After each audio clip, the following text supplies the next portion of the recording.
Hello and welcome back to my madness. And in this presentation, we're going to talk a little bit about the influence of liberalism on the formation of the Democratic and Republican parties.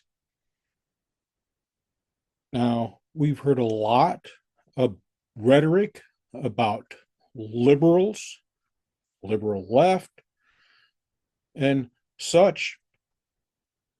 So it's time that we look at this so that we have a better understanding of what's being implied here. And most people may not know that these two parties, these two siblings who are at each other's throats, it seems like, but one would never think that they had common roots in liberalism. Go figure. So just a little bit here.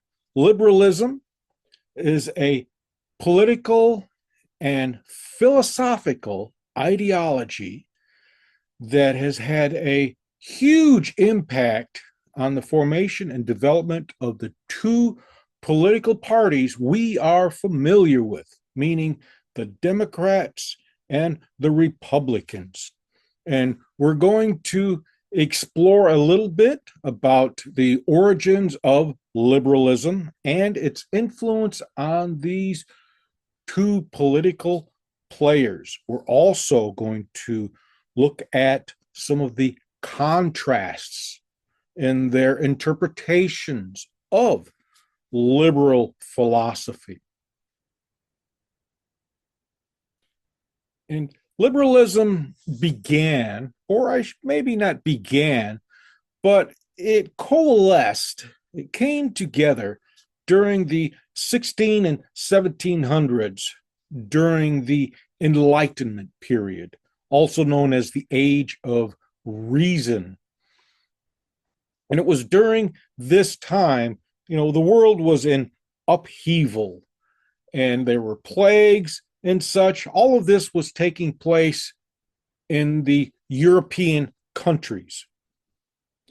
And during this time, people began to advocate for individual liberties or individual freedoms and equality. People were getting tired of being pushed down, taken advantage of, being dismissed. And of course, it was advocating for democracy, power by the people, for the people.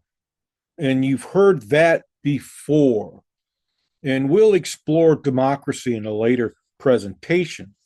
But the early thinkers, such as John Locke, emphasized the importance of natural rights, that people, that individuals, us, had natural rights. And these rights included life, the ability to live. And you may find that a questionable idea. What do you mean? The ability to live? Well, the idea here is to live your life in a fashion that is agreeable and expressive of yourself. Imagine that. We have all this rhetoric about people cross-dressing and everything, and here they're saying that so long as it's what you want, if this is what you want and it does not interfere with the lives of others, it's okay. Today, that just will not fly. And liberty being freedoms, having certain freedoms, the pursuit of freedoms again, the freedom, the ability, that's what it means, the ability to live life in your fashion, so long as you're not interfering with the manner in which someone else lives their life, which means that if you are gay or transsexual or transgender, whatever the terms are, you don't get up in people's faces and demand to be recognized. That's not what it implies, because when you do that, you are imposing yourself upon them. And that all that does is create problems. And that's not what liberalism was about. And also, it was about the ability to own property. There was a time that it was not within reach of common people such as yourself and I. I'm not up there in the higher classes or anything. I'm in the low class, the poverty class, depending on which standards you're using. But I own my home. There was a time where if you were in that poverty class, you could forget it. There was no need. And liberalism also believed in the necessity for government to protect these rights, in particular, to protect these rights against tyranny, against oppression.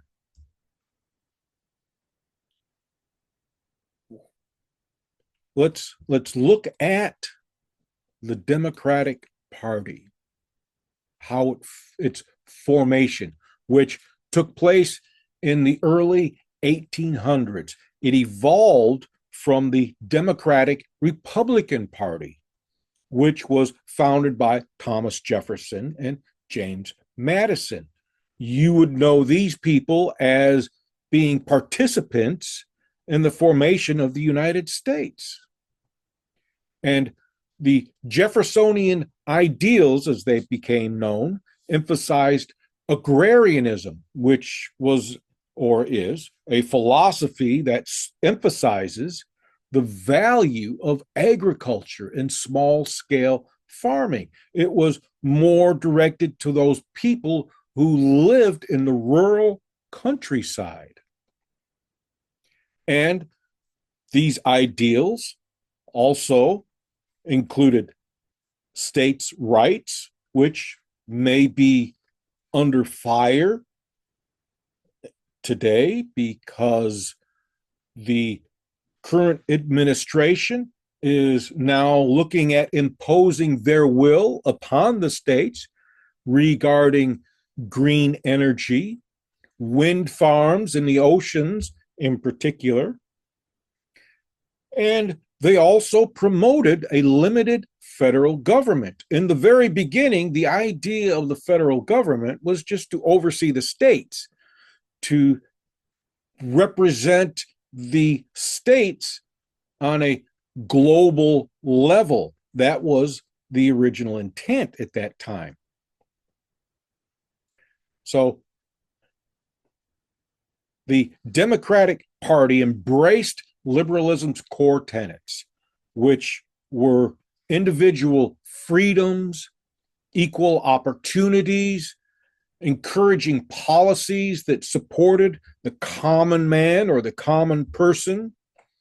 And they were opposed to aristocratic privilege, which is something that Mr. Sanders is railing against, saying that our executive branch has now become an oligarchy of billionaires.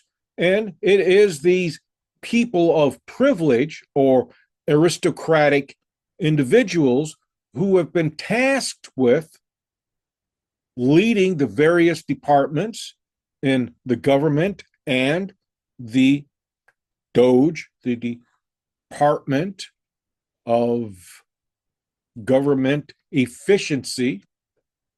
These are all privileged people, millionaires, billionaires, far outside of my reach and probably yours as well. And one might say they continue that practice if it were not for their belated reaction to the current administration's agenda. Now, we are still talking about the Democratic Party here. And everything that is happening, the writing has been on the wall. You can just see it. How could these leaders of this political party not see any of this?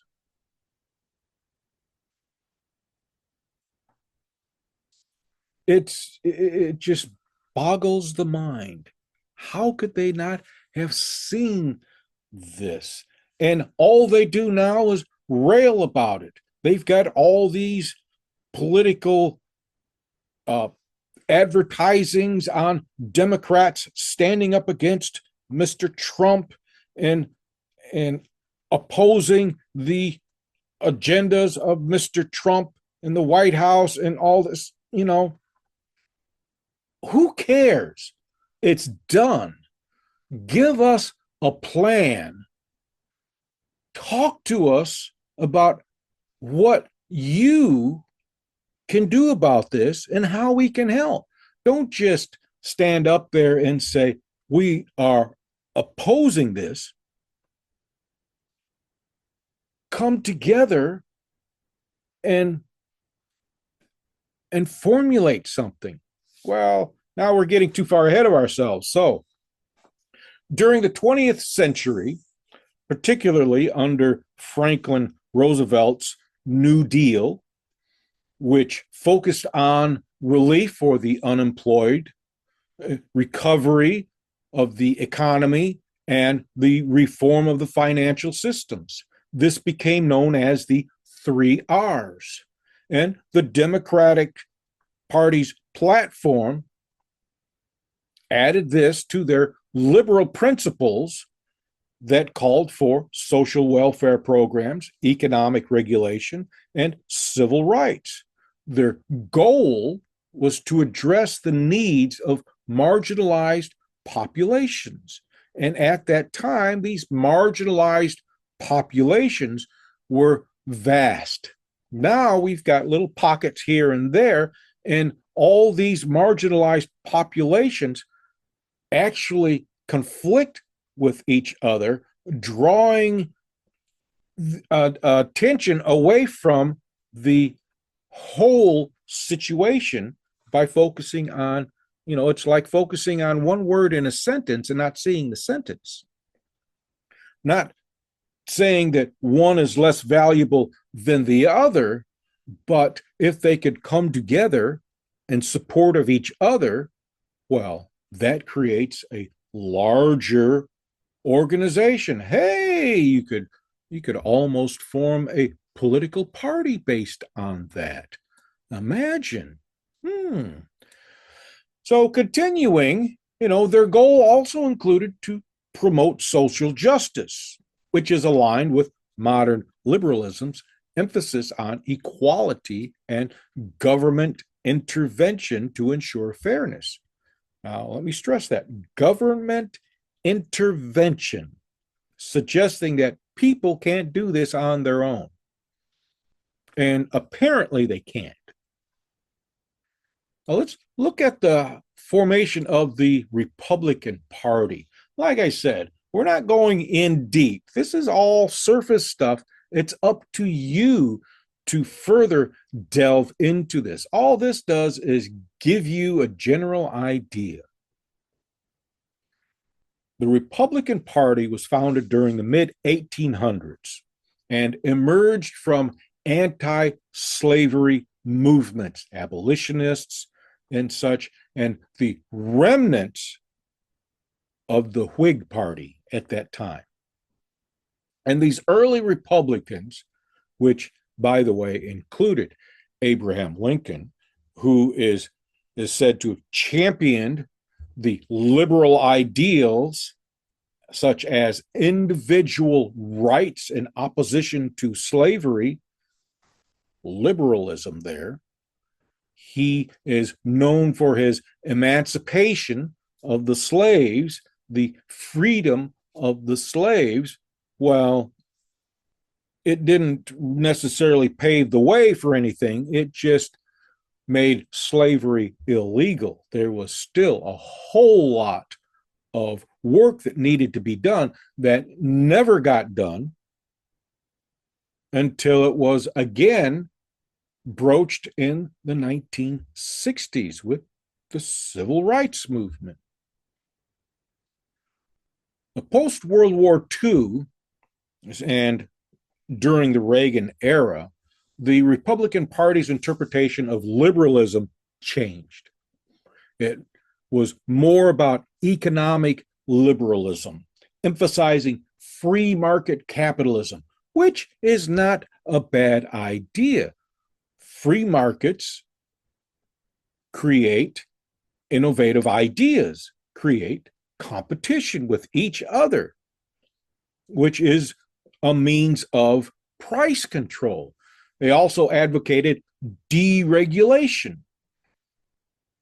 And some of these regulations that were in place were unnecessary. Others that have been dismantled are necessary. For instance, the Consumer Protection Agency, whose responsibility was to prevent these large corporations from taking advantage of little o' us.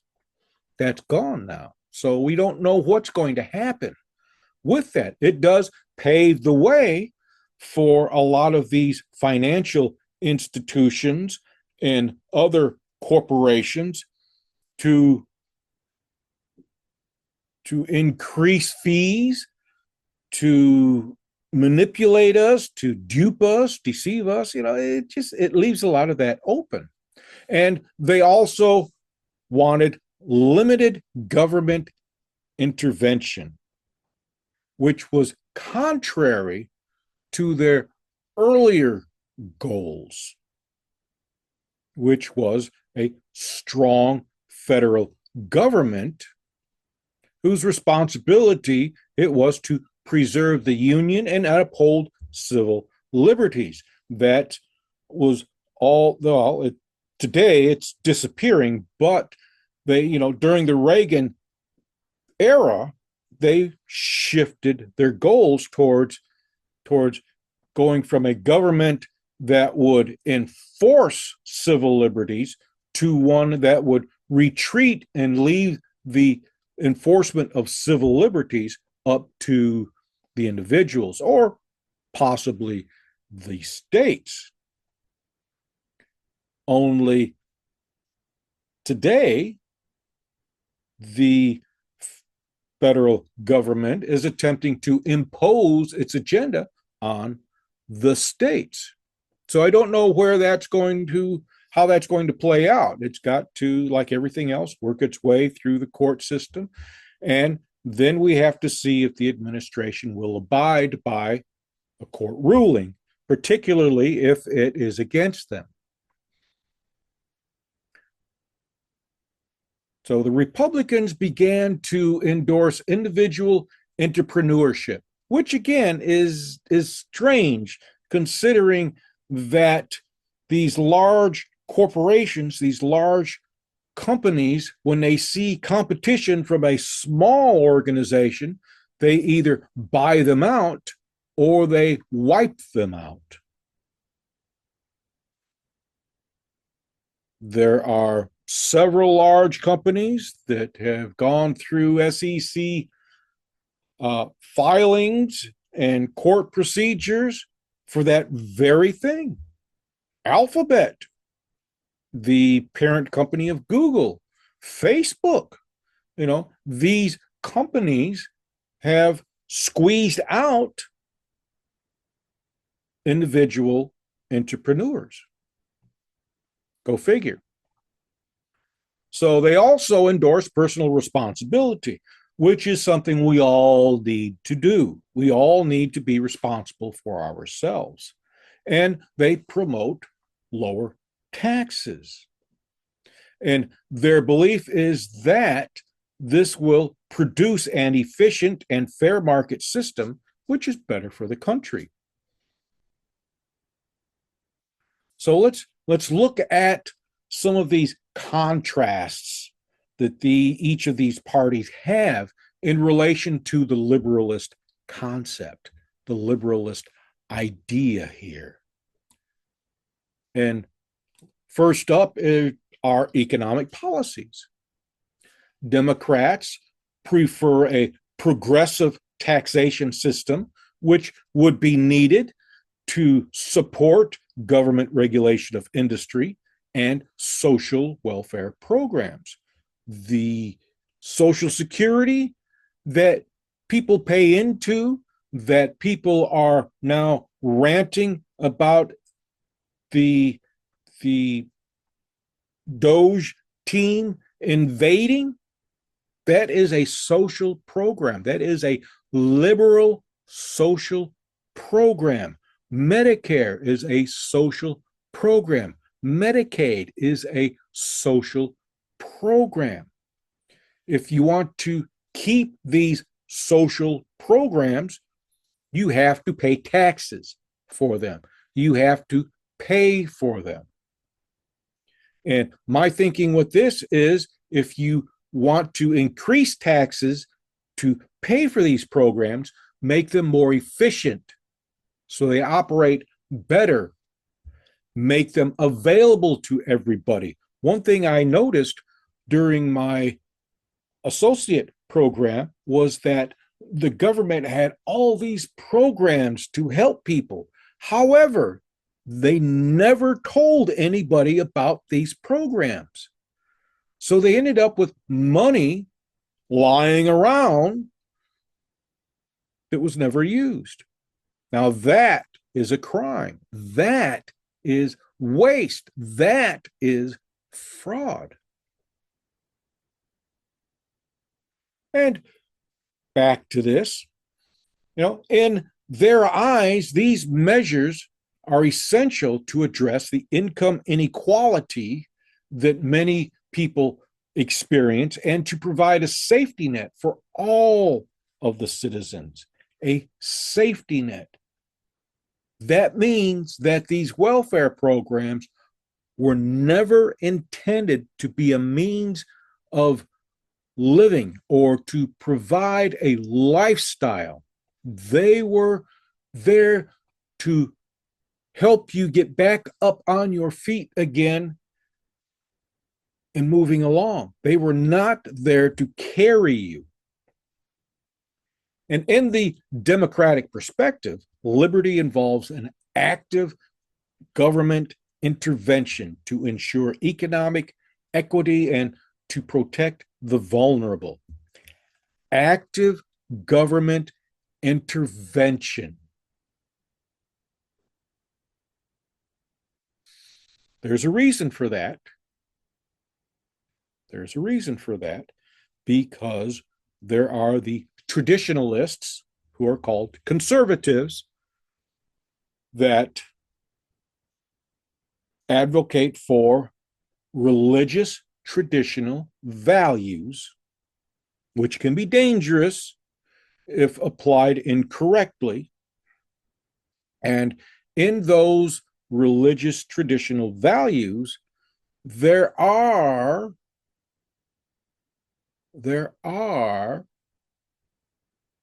no gays, no gender reassignments, no abortion. Well, let's not even get into that, because I can just start rattling off a list. But let's come back to this. Okay. So the Republicans, on the other hand, promote a free market principle, or rather, I should say, free market principles. Lower taxes. Lower taxes means no welfare programs, no government regulations, and oh, yes, poor infrastructure maintenance. Keep that in mind. and minimal government regulation. Well, I just said that. They argue that economic liberalism fosters innovation, efficiency, and individual prosperity. However, I fail to see how that individual prosperity can occur when wages remain flat and when these corporations and such have nothing there to ensure that workers are properly compensated, workers are properly kept safe, workers are not taken advantage of. All that goes away.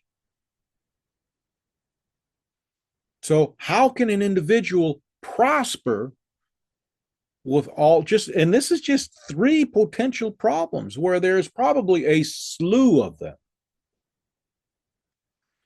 And from the Republican point of view, liberalism means reducing the government's role. And in this reduction, it will unleash the potentials of private enterprise. Well, I've already mentioned the issues I see connected with that, particularly with what's happening today. Let's consider their social policies. The Democrats prefer liberal social policies, which include rights for all of these marginal and minority populations, such as LGBTQ, such as abortion. Look here, they have listed in my prompt reproductive rights, yes, and comprehensive healthcare reform. Well, healthcare does need to be reformed. However, I would not agree to universal healthcare because universal healthcare, it drives down innovation. Well, potentially, I should say, potentially inhibits innovation. We have something in place through the insurance companies called a copay system, and there's nothing wrong with that copay system. And there would be nothing wrong with it being also supplemented or supported by the government. After all, we have Medicare and Medicaid, which are social programs, liberal social programs. You could say they're part of a socialist interpretation of liberalism, but we're not going down that road. That's in a different presentation. They also advocate for government involvement to ensure that all individuals have access to necessary services and protections. Necessary services like healthcare. Not all hospitals, not all doctors accept Medicare, accept Medicaid, and therefore necessary services are deprived. Protections fall under policies similar to hate crimes. Unfortunately, they can't really do anything to protect you until it's already been done. And once it's been done, a lot of times it's what's the point? All you can do is be recompensed for what they did to you. The pain is still there, the suffering is still there, the psychological trauma is still there, but that's the way the system works.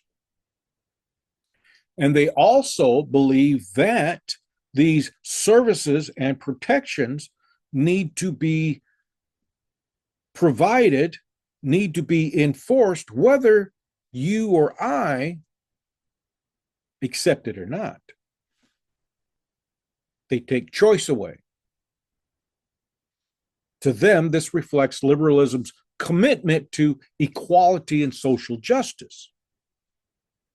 And for the Republicans, they prioritize traditional values, which often reflect religious morals and individual liberty in social policies, meaning that it's up to you to discriminate or not discriminate. They're not going to get involved in that. And they also oppose extensive government mandates and emphasize personal responsibility, meaning it's not the government's job to enforce your ability to live the life that you want, particularly if you are getting in the face of other people and imposing your lifestyle upon them. And then if you do decide to do that, well, you're taking a risk, which is obvious. It should be obvious, but often it is not. And they also advocate for the protection of individual freedoms, meaning that, yes, it is your choice to not accept. It's your choice to accept. It's your choice to retaliate. Well, within the limits of the law. And this includes the right to bear arms and religious liberty. Yet, if we consider the political rhetoric that's going on today, and we consider Mr. Trump's executive order to form an anti-Christian task force, we have to wonder if this religious liberty that they want is Christian only. It's just something to keep in mind. These goals, they feel, aligned with a more conservative interpretation of liberal principles. And let's consider civil rights here. When it comes to civil rights, the Democratic Party has historically been at the forefront of the civil rights movement. They've been the leaders of this, advocating racial equality, gender equality, voting rights. And for them, liberalism is a tool for social progress and governmental power as a means to rectify historical injustices in order to promote inclusivity. Now, their need to correct historical injustices beyond the deep felt apology may be more divisive than inclusive, because it's laying the blame and everything on the current population and not the historical population. The only thing they can do legitimately is to apologize for the government's role, but to recompense them through finances, that becomes divisive, when it is better to develop policies that would prevent a reoccurrence of these injustices. And when we consider the Republicans, they stress equal opportunities through meritocracy, meaning that there should not be any policies that enforce ethnicity. There should be policies that enforce promotions, hirings, and that sort of thing based on ability.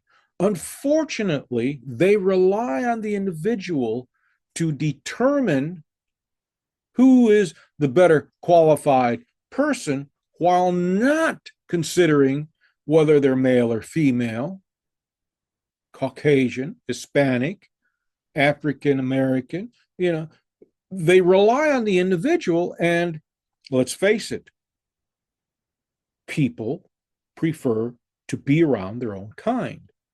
So they will hire people who are like them, which could very easily be Caucasians hiring Caucasians, males hiring males, females hiring females. We naturally segregate ourselves. It's just the way we are.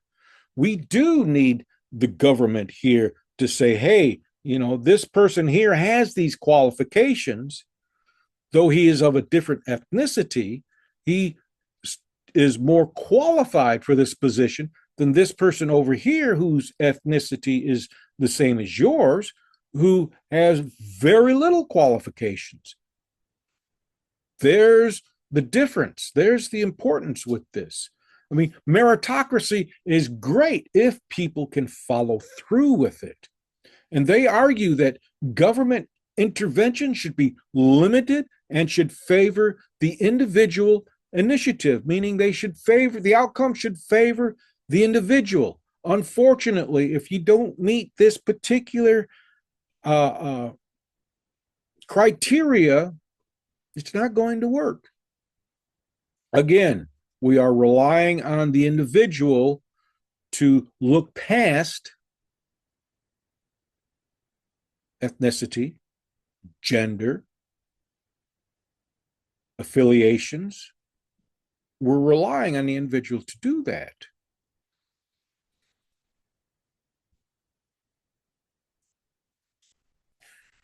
Their interpretation of liberalism is through the lens of personal freedoms and equal treatment under the law without preferential policies. Again, is fantastic. But are we an enlightened species that can do that?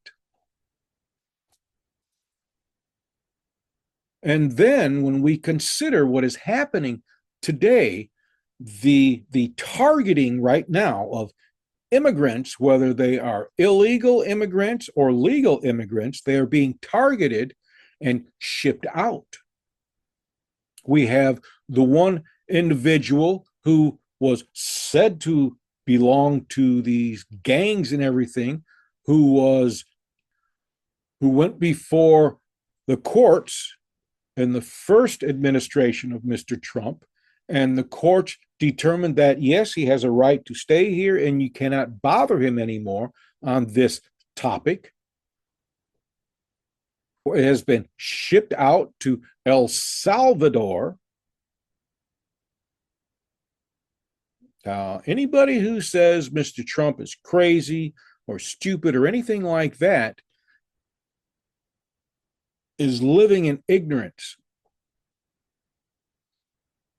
Just because they don't like the man does not give them the authority to demean him. Of course, the same thing applies to him, and he likes to demean anybody who doesn't agree with him.